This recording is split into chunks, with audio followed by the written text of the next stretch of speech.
Don't worry about a thing, 'cause every little thing is gonna be alright. Hey.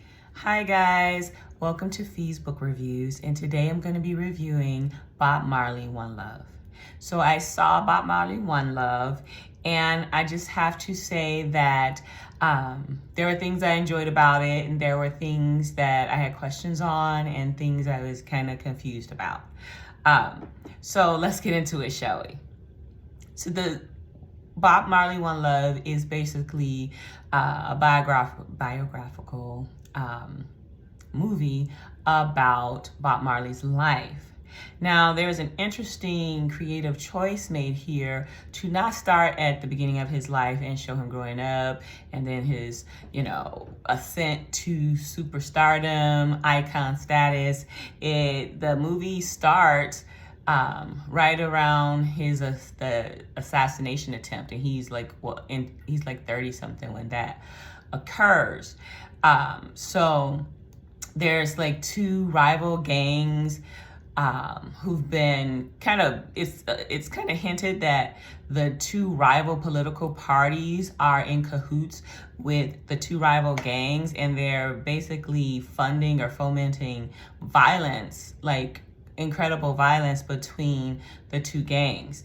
And Bob Marley is planning a peace concert in support of peace to unify the people, and they ain't trying to have that. So they send, or someone sends, two assassins, and they break into his home. They shoot Rita, his wife.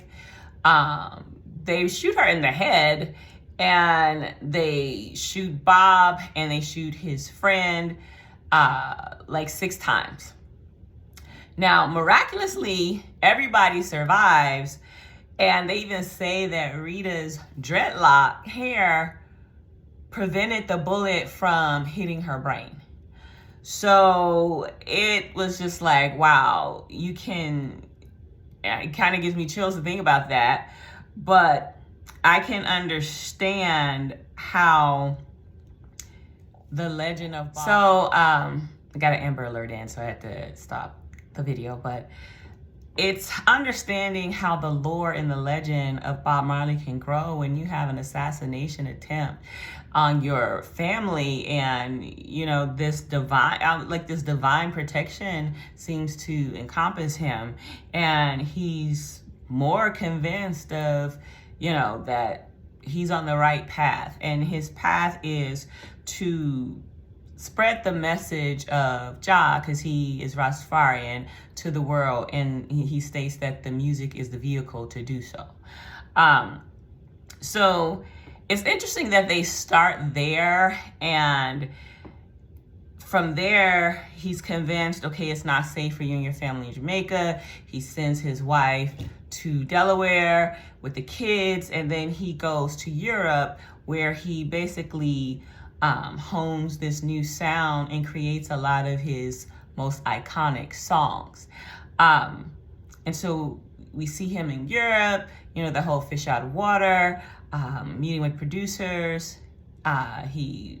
One of Stevie, a bassist or guitar player who played with Stevie Wonder, joins the team, and he wants to, modernize or, just evolve the sound.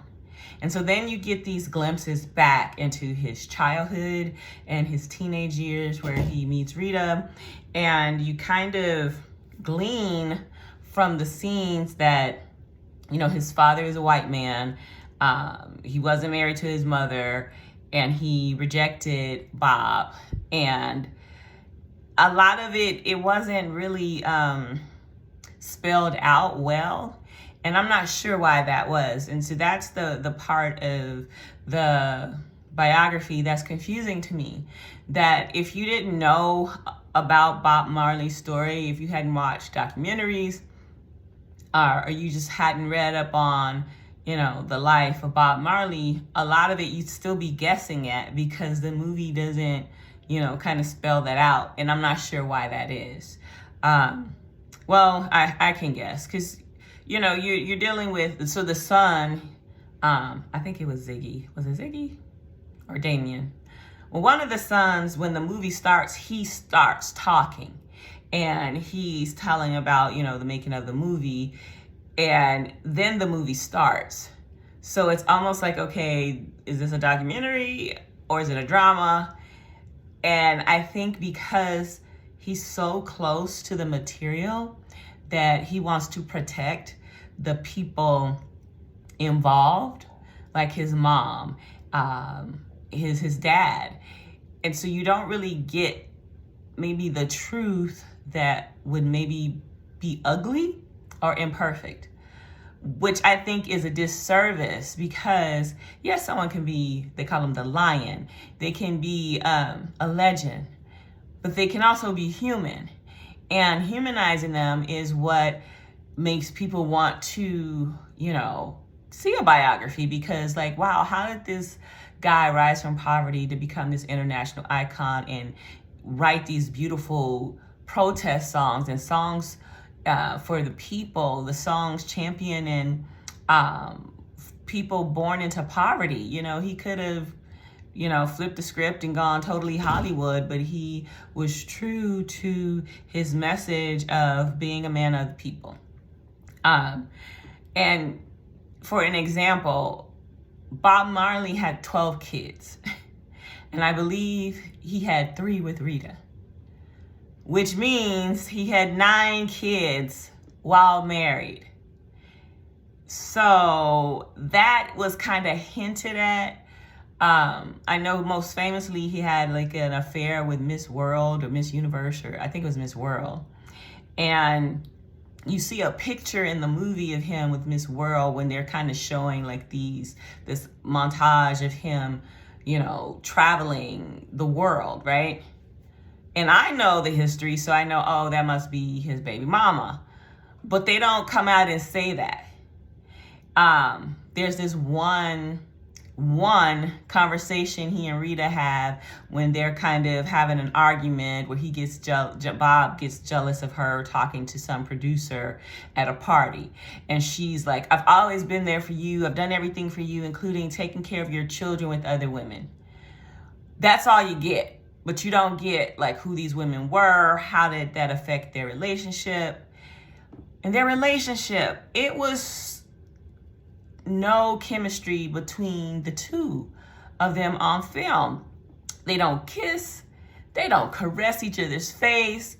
They hug like they're cousins or something. Or they hold each other's hand. And I'm like, wasn't this supposed to be the love of his life? Like, why isn't there any romance? Now, I understand you may not want to write or about the passion between your parents, but there had to be something, like, and that's where what I believe is lacking in the story is the passion. Even when they're discussing like the making of the songs, you get a little bit of this and a little bit of that. And even Turn Your Lights Down Low, they show him playing the song for Rita. Oh, I want you to hear this. Like, that could have been a moment. Turn your lights down low and open up your window curtains. Like, come on now. That could have been a passionate moment. And it was just like, oh, I love your love songs. Don't ever let them take that away from you. Pat, pat, pat. You know, yeah. And then it seemed to jump. So then it just was the back and forth. And even with, you know, his sickness, cancer, and death, it's kind of like, you know, you see he has an injury on his toe. He goes to the doctor, but it's never really spelled out, like, what that looked like. How did that unfold? I mean, we get that, you know, he eventually dies. They don't show that. They don't show a funeral or anything like that. It was almost like, I want to show the polished parts of my father's life to the world. And because some of these not so pleasant parts exist, we have to acknowledge them, but we're just going to gloss over them or hint at them or show them, very briefly. So you get a very disjointed story. Now, did I enjoy the movie? Yes, I enjoyed the movie because I'm a Bob Marley fan. So you're still going to get the music, right? And you're still going to get, you're still going to get the music.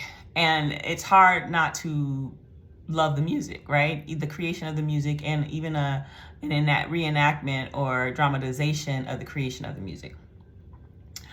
One other thing that really got in my craw was that darn dreadlock wig. Like, I don't know what in the Tyler Perry wig warehouse basement after Christmas sale was going on, but that wig was not giving. And I kind of accepted that it was a bad wig, and I was like, okay, I can deal with it. I'm just, gonna focus on the performance, right? And then he was jogging in the park, and that wig was a bouncing, and it was a rocking, and I was like, no, why? There are so many faux locks and faux lock technicians, and like even Erica Alexander was on this press tour talking about this lock system that her stylist does. Y'all couldn't have called her stylist. We really had to give him the rockin' wig. Like, that wig had a life of its own. And I just don't understand. Stop putting wigs on men if you don't know what you're doing. And hire a woman to let you know if you're going to put a wig on a man, it got to sit right, okay? Your wig has to sit right. And if you don't know what sit right means, you ain't the right person to make the decision on the wigs. So, go see One Love and let me know what you think.